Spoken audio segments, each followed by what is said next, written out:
Добар ден, почитувани гледачи. Јас сум Јадранка Костова, вие сте на вистинската фреквенција, еден телевизија, која во изминативе денови беше една најгледаната всушност програма телевизиска. Се надевам дека и овој петочен ден ќе го привлече вашето внимание и на самиот почеток, затоа ќе ве информирам што може да следите во отвореното студио овој петок. На самиот почеток, мој гостин е колегата Лирим Дулови, кој е прв човек на весникот на албански јазик Коха. Со него ќе зборуваме за деталите, новите детали од албанската бегалска рута на осудениот Груевски. Потоа имаме гости од адвокатурата, Трајче Арсов и Лазар Сандев. Повод за нивното гостување е да дебатираме кои се ефектите од граѓанскиот судски третман на тужбите за клевета, но и зошто не можат да се наплатат оштетите од изгубените процеси на Миленко Неделковски. Во 16 часот и 15 минути се посветени овој термин од 15 на минути на спортска тема.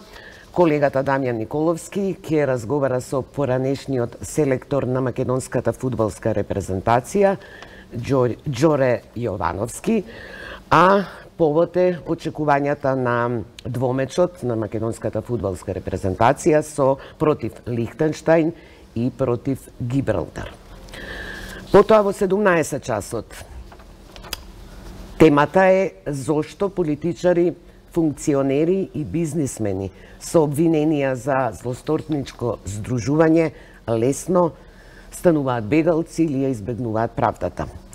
Мои гости во овој термин се Љубомир Ѓурчевски, експерт за организиран криминал, и Богдан Чогогов, професор по полициско право. И сега минуваме на последниот тајминг од 21 часот. Ке гледате како Груевски стана азилант и дали ваквото бегство, за вакво едно бегство е потребно злосторничко здружение. Дебата со Трпе Стојановски, експерт за азил, и Владимир Пивоваров, професор и екс-разузнавач. И во овој тајминг уште еден разговор, мој гостин ќе биде колегата Мирча Адамчевски од Советот за етика. Ке се обидеме да одговориме на прашањето зошто има жестоки реакции на телевизиските гостувања на обвинетите од специјалното јавно обвинителство. Во овој сегмент ке имаме и кус разговор со колешката Ида Протугер, колумнист на Фокус, која живее во Виена. Ете, тоа е тоа што ке гледате во овој петок. Значи, како што реков, тука е колегата Лирим Дулови. Добре дојде. Добре ден. А ќе ми помага колегата Дејан Андоновиќ. Добре ден. Јас бев дежурна, нели, минатиот петок и секој петок. Тој ден, вест на денот, беше дека упатниот акт за одењето во затвор на Никола Груевски стана правосилен, иако и вест на денот беше и акцијата Империја на СЈО. Но во овие 7 дена од тој петок до овој петок се одвиваше вистински еден политички шпионски трилер. Деновиве веќе можеме да ги склопиме повеќе коцки од мозаикот на бегството на Груевски. Значи, од 11 ноември дури на 13 ноември во 19:35 минути потерницата по Никола Груевски е меѓународна. Тие денови он ги користи за напуштање на Македонија. Сега, полицијата го бараше во неговиот дом, но потоа се дознава покрај разните шпекулации каде би избегал преку Бугарија или Србија, конечно се потврди дека Никола Груевски од Скопје, албанските власти потврдуваат дека во неделата Груевски е во Албанија. Има и натамошни, ќе продолжиме после како оди патот, ние имаме и илустрација за тоа, но Лирим, мислам дека недостасува тој еден сегмент. Кога и како Груевски преминува во Албанија? Бидејќи албанските власти кажуваат кога заминува за Црна Гора. Дали преминал прекограничен премин, бидејќи тие велат тоа го нема, има ли нови моменти тука? Па, нема нови моменти, но добро направи хронологија, според тоа што го кажуваш, навистина недостасува најглавниот дел. Да. Сите ние се фокусиравме како се случило во Албанија, како поминал низ Црнагора, како низ Србија, што прави во Унгарија, но не знам зошто го прескокнуваме најзначајниот дел, кој му дозволи на Груевски да избега. Според мене, јас нема да го нарекувам бегањето на Груевски, ова повеќе ми личи напуштањето на Груевски. Значи, он морал да има помош и од едната и од другата страна на границата. Немам аргументи, но би требало да човек толку наивен да смета дека едно лице кое што... Така сам тргнал. Така сам тргнал, па згора на тоа и цело време обезбедуван од 6 полицајци, сега дали баш у тој момент биле со него или не биле, може да им кидне на една држава, а без која што би сакала да го задржи тука во Македонија. Мислим, не верувам во такви приказни. Знаеш што е интересно? Дека на самиот почеток прво беа шпекулациите дека оди преку Бугарија, па потоа преку Србија. Некако Албанија беше исклучена од ова сценарио. Ова излезе како тиранска платформа на Груевски. Па, еве, нека биде и така. Сега малце на шега, но ние викаме, албанците викаат, никогаш не ги затвари сите врати, остае еден капиџик. Па и за политичарите требало да, секојаш треба да се мисли што ќе ти донесе утредента. Не мора сите врати да ги затвориш, бидејќи таква риторика која што беше цело време препознатлива за бившиот премиер, агресивна кон тиранската платформа, сепак и испадна дека преку Тирана поминал, преку Албанија си поминал во Црнагора. Така. Ако може од режија, ние имаме една илустрација за да го видиме патот на бегалецот. Значи, Албанија е од Македонија, преминува во Албанија. Албанските власти велат, значи тие, како што рече Лидим, не откриваат како влегол во Албанија, но соопштуваат дека тој бил во придружба на дипломати од амбасадата на Унгарија во Албанија и дека тој во 19 часот и 10 минути на граничниот премин Хан Хоти Мурикај, дали го погодив имево на граничниот премин? Хани Хотиц. Да. Сега, во Црна Гора, од Албанија кога тргат, црногорските власти велат дека влегол преку граничниот премин Божај, дека во Црна Гора влегува со лична карта, дека бил пречекан од службеници двајца од унгарската амбасада, дури е наведено и возилото со кое на границата нели го дочекуваат, Volkswagen Jetta. Потоа оди во Подгорица, таму го чека заменик амбасадорот унгарски во Црнагора плюс едно лице, но тука влегува во друго возило. Од Подгорица околу 22 часот, информациите велат, дека трга во правец на Србија, кај граничниот премин до Браково. Значи, еве, одиме на кај Србија. Сега, тука велат дека извршена размена на бегалецот. Да, повели. Ке те прекинам. Многу убаво е нацртано ова, иако според некои шпекулации не е поминато преку Чафасан, туку преку Мала Преспа. Значи, тој момент како влегол, не го открија албанските власти? Не го открија, затоа што според нив нема евиденција дека поминал преку граничен премин. Туку, кој синоќа имаше една дебата на една телевизија во Албанија, па некои новинари таму имаа сознание дека влегол преку Пустец, на илегален сериозни избори се тоа? Па сериозни новинари се таму во Албанија, имаа сознание дека индикации дека можно е да е влезен преку тој дел и придружуван и од луѓе од Пустец си продолжил на кај главниот град на Албанија. Но интересно е, за мене е многу симптоматично. Сите држави низ кои што помина членки на НАТО се ова. Членки на НАТО. Албанија, Црна Гора. Кои што немаат ни еден предмет против Груевски отворено. Значи знаат кога влегол, што направил, како направил. Замислете, ние не знаеме од Скопје до граница во овој дел. Само ние не знаеме. Немаме. Само нашите власти ништо не сообщуваат. А ние наодно се занимававме со него со години, главно осомничен. Тука немаме ни еден податок како стигнал до граница. Ама интересно ми мене уште нешто кога го гледам овака. Не знае албанската држава, не знае како влегол, а знаат како излегол. Знае, но не соопштува. И исто така, ако влегол преку илегален, сега разговараме, илегален граничен премин, зошто и не излегол на илегален граничен премин, дека Црна Гора, сигурно дека има и таму илегални гранични премини, бидејќи Албанија и Црна Гора, сигурно е дека имаат многу илегални. Да, но сепак од Црна Гора па од Албанија има некој податок официјален за неговото движење, освен и од Црна Гора има. Освен за Македонија. Не ли е чудно малце? И од Србија уште. Да продолжиме со рутата на движење, ако може. Застанавме, нели, од Подгорица, од Црна Гора, во 22 часот, на кај граничниот премин до Браково, во Србија. Наводно, повторно го дочекуваат представници од сега унгарската амбасада во Србија.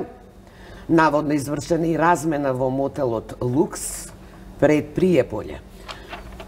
Се предпоставува потоа дека одинели на кај Белград, за да премине од Белград во Унгарија.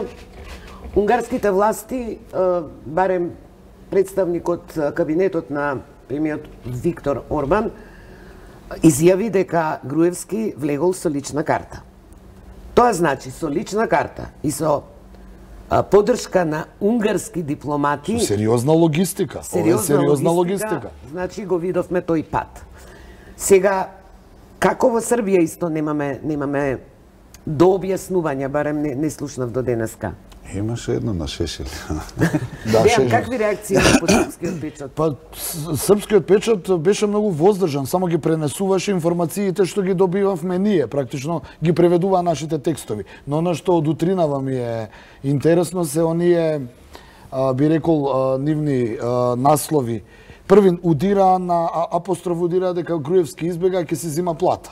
Тоа беше првото, како мандатот му трае, ќе се зима плата у екзил, значи ќе може да ги подига парите, не знам преку која банка. Второто што беше интересно е зборот дека киднал, дека избегал, им избега на властите. Така, ми јавуваат од режија дека треба да го имаме колегата Владко Чаловски, кој од Србија тргна во Црна Гора. Дали го имаме на линија?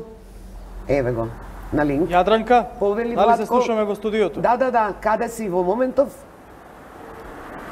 Јадранка, екипата на Еден ТВ е на пат кон Црна Гора, односно кон оној граничен премин Божај, каде што според веќе потврдените информации, поранешниот премиер Никола Груевски преминал од Албанија во Црна Гора.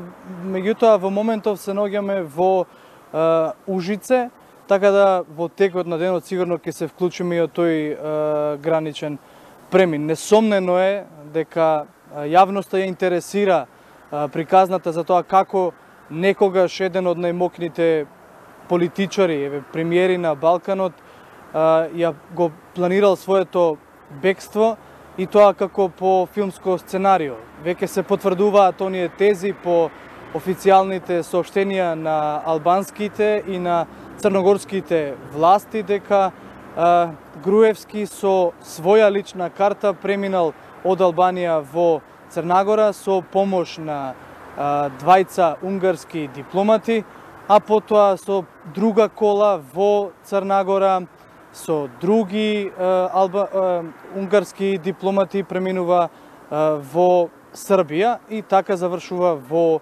Унгарија. Уште еднаш ќе напоменам дека екипата на Еден ТВ е на пат кон граничниот премин каде што Груевски влегол во Црна Гора. Само уште ова. Дали српските власти официјално објаснија како Груевски влегол во Србија, бидејќи од Црна Гора и од Албанија имавме официјални некакви соопштенија со делумни информации, но сепак имаше. Така, иако ние иако 2 дена поминавме во Белград во Србија, јас и вчера при моите вклучувања кажував дека малку е потивко во Србија и изненади тоа што први се јавија албанските па и црногорските власти, а во Србија беше молк. Но можеби од една страна тој може да се разбере ако се знае дека пак целата активност е во Унгарија. Таму се оние реакции, таму се оние главните одговори кои што се бараат од унгарските власти, бидејќи таму е и поднесен барањето за политичкиот азил. Владко, благодарам. Значи, кога ќе стигнете каде што треба во Црнагора, ќе те вклучиме повторно. Благодарам за сега. Вака сега разгледуваме Унгарија. Унгарија е земја членка на Европската Унија. Реакциите од овие светски центри Брисел, Вашингтон не се многу конкретни. И ги нема многу. Да, ги малку нема се уште многу. Како ова го објаснуваш, Лирим? Па, имаше, мислам, од Европска комисија дека ќе барат објаснување. Да, да. Тоа едно, но во целина јас пак ќе мислам дека на цела меѓународна заедница дека цела меѓународна заедница е повеќе сконцентрирана во Македонија да успее политичкиот процес околу договорот со Грција околу името, па ова е веќе за нив секундарно прашање. Дали е можна една опција, евентуално некаков, иако се гледа дека таква унгарска логистика има целиот план за бегство, но сепак да предпоставиме дека со некаков притисок што би дошол од Брисел и од овие центри, дали ви делува реална опцијата да замине во Русија, во Москва? Бидејќи Виктор Орбан велат, барем нивната опозиција, дека е пиун на Путин, а во Македонија имаше некои шпекулации дека наводно Груевски има купено имот во Москва. Ќе биде многу подголем притисок Виктор Орбан, и сепак Унгарија е земја членка на Европска Унија, таа може 2, 3, 4 дена, но ќе се навлече голем број на непријатели и притисоци, а нема никаква политичка добивка со тоа што е Груевски таму. Особено што информацијава не ја отворивме до крај, како тоа со лична карта влегол во земја членка на Европска Унија. Мене и тоа не е јасно. Не, многу е јасно тоа, затоа што знаел дека не е под потерница.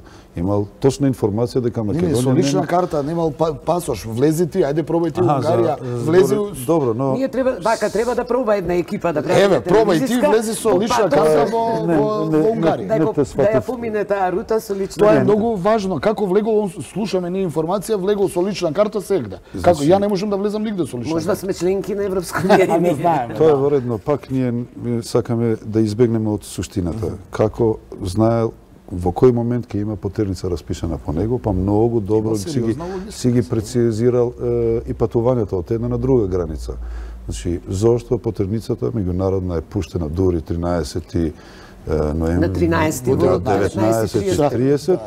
Тоа значи јас колку што имам информации случаеви што сме ги пишувале како новинари на граница, кога ќе те фатат со аси под потерница, било кој да е, они мора да пријават. Во обратен случај, државата ќе сноси голема одговорност пред Интерпол. За ова е потребна истрага, да се види, да се спојат до крај коцкичките, постои ли некаков, дали е ова дил, по кој нашите власти му го дозволиле ова, бидејќи мене навистина непријатни ми се, нели, сега после кога ќе се сетиме на она одење во станот на Груевски, полицијата, барање, тоа кој знае колку се смеел. Звонење и чекање да му отворат. Значи, замислете го тоа навистина да биде сериозно од страна на полицијата. Замисли колку е жално да немат таква информација кај се наоѓа човекот, па да отидат таму да ги вознемират барем комшиите на бившиот премиер. Дејан, ја споменав Москва. Има доста од Балканот кои пребегаа таму. Има доста од Балканот, па и од светот, бидејќи, пак ќе кажам, у овие држави кога ќе побараш политички азил, а немаш при тоа доказ, нели, дека за азил треба да имаш политички прогон, се под жесток притисок на меѓународна заедница. Москва, односно Русија, колку и да има притисок, таа може да го издржи тоа. Затоа и Русија има едно подмосковско азилантска населба, се вика Барвиха. Таму беше сместен поранешниот секретар за народна одбрана на СФРЈ Велјко Кадиевич, кој почина таму. Таму се Марко Милошевиќ и Мира Марковиќ, сопругата на Слободан Милошевиќ. Таму е Виктор Јануковиќ на Украина, нели насилно соборениот председател. Таму беше Боголјуб Карич кој подоцна се врати. Значи има некои шпекулации, сега не ги зборуваме како шпекулативно, меѓутоа јасно е дека за одредена сума на пари во таа азилантска населба живеат прогонетите политичари по некои основи, каде што се недопирливи, а за возврат на тоа го дават одредена сума на пари да бидат мирни. Така. Добро, ќе го следиме ова, но во студиото е и колегата Игор Стефановски. Тој дојде од Кривичниот суд, секојдневно ги следи кривичните процеси. Игор, денеска имаше судење за шамарите во Центар и крвавиот четврток. Што беше позанимливо?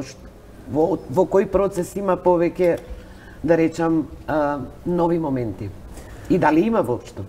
Добар ден, Јадранка од студиото. Интересен беше моментот за следењето на судскиот процес за нарачката на шамарите во општина Центар. Во овој случај на поранешниот премиер Никола Груевски, кој всушност е бегалец и се наоѓа во Унгарија, му се суди во отсуство по барање на специјалното јавно обвинителство, односно по барање на обвинителката Фатиме Фетај. Одбраната се спротистави на ваквото барање на обвинителството, но сепак судот одлучи да му се суди во отсуство, а исто така што беше интересно и токму обвинителката Фатиме Фетај побара притвор за Никола Груевски кога ќе биде во Македонија. Во овој судски процес продолжија сведоштвата и распитите на преостанатите сведоци кои што се повикани во доказната постапка за нарачките на шамарите во општина Центар. Интересен беше моментот на сведоштвото на еден од членовите на обезбедувањето во општината Центар, кој рече дека меѓу другото сите биле мавање со јајца, шишења, меѓу другото и други предмети кои што биле најдени до фата на тие кои што биле дел од демонстрантите на процесот, но и исто така да се навратам сега и на судскиот процес 27 април се чита СМС пораки од обвинетиот Игор Јук, кој што е всушност еден од 33-цата кој што им се суди за крвавиот четврток. Какви се тие пораки? Станува збор дека му се обратува на известно лице. Дали се во функција на обвинението, тоа ми е? Интересен е моментот што Игор Јук негодува дека некои повисоки функционери или некои понадлежни инстанции го наместиле него, а сега тој всушност е во затвор, додека тие преостанатите се во нивните удобни и комотни фотели, додека, како што напоменав, тој и во затвор, што во домашен притвор. Во таков начин се одвива комуникациите на пораките од страна на Игор Јук. Дали има некаква, да речеме, барем реакција, говор на телото, што би рекле, бидејќи сите тие во моментот Груевски е пребеган, многумина сметаа дека сепак тој треба да е и главниот за овој настан во собранието, овој крвав четврток. Дали сваќаат дека на крај се оставени сами на себе, извисени, бидејќи имаше некои реакции од дел од обвинетите, каде што навестуваа дека нели ќе прозборат, ќе отворат нови моменти доколку не бидат амнестирани, или? Така, Јадранка, постојно има реакции во судницата во Скопска единица во судот на обвинетите за крвавиот четврток. Пред се станува збор конкретно за овие лица како Игор Јук, сега ќе го земеме за пример да не ги споменавам и другите, да не заборавам некој. Меѓутоа постојно стануваат и жустро реагираат во судницата при одредени моменти во самиот суд и негодуваат на тоа дека тие се наместени, дека ако треба и доживотно ќе лежат затвор. Сакам да се навратам и на судскиот процес шамари во Центар. Интересно е дека, односно веќе е познато дека е во притвор поранешниот министер за транспорт и врски Милјана Киевски, но и генералниот секретар на владата во владата на ВМРО ДПМН Кирил Божиновски. Моментот што го имаме како последна информација дека адвокатите на тие двајца обвинети, кои што Кирил Божиновски нормално е обвинет во судскиот процес Титаник, веќе се поднесени жалби до кривичниот совет на Скопска единица во однос на притворите, па се очекува дали ќе биде продолжен, дали односно ќе се останува притворот за Јанекиевски и за Боржиновски или пак кривичниот совет на судот ќе донесе поинаква односна одлука во однос на притворот. Игор, ти благодарам. Ливим, што очекуваш од овој судски процес, крвавиот четврток, каде токму овие луѓе беа цело време анимирани против тиранската платформа, дека нели?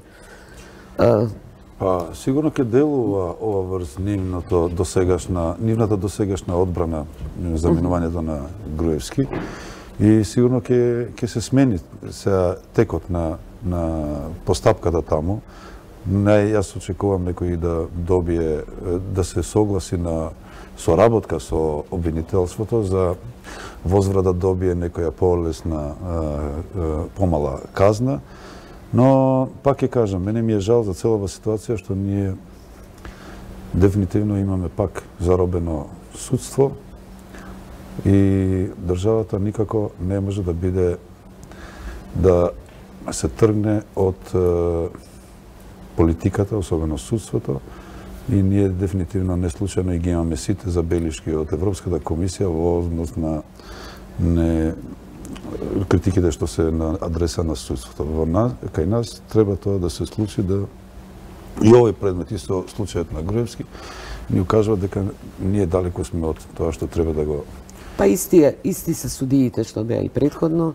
Да, но во Албанија, добар дел од тефтерчето во Албанија дури нема веќе суди, затоа што под притисок на меѓународната заедница направија систем на вотинг, на ветинг на судиите, прочистување, кај што сите ќе влегуваат нити еден сложен процес за докажување на имот, на се, и на крај останува многу судски институции во Албанија без луѓе, затоа што повеќето си заминаа дома, нека останат да работат како адвокати. Да, но нашите официјални власти, дел од министрите со кои сум правела интервјуи за Фокус, велат дека токму од Брисел овде инсистирале да не се прават радикални резови. Како во Албанија, и тоа малку ми е чудно зашто во Албанија да, овде не. Не знам што да кажам, но јас навистина гледам дека тоа не е тоа што треба да биде. Бевме заробена држава, но човекот што ја зароби сега замина во Европска унија. Имаше и доста луцидни и шеговити коментари по социјалните мрежи. Лирим, благодарам што беше гостин во отвореното студио. Дејан, благодарам и за твојата партиципација во овој дел. Во студиото е колегата Александра, значи тоа е веќе тајмингот за вестите на 1 ТВ.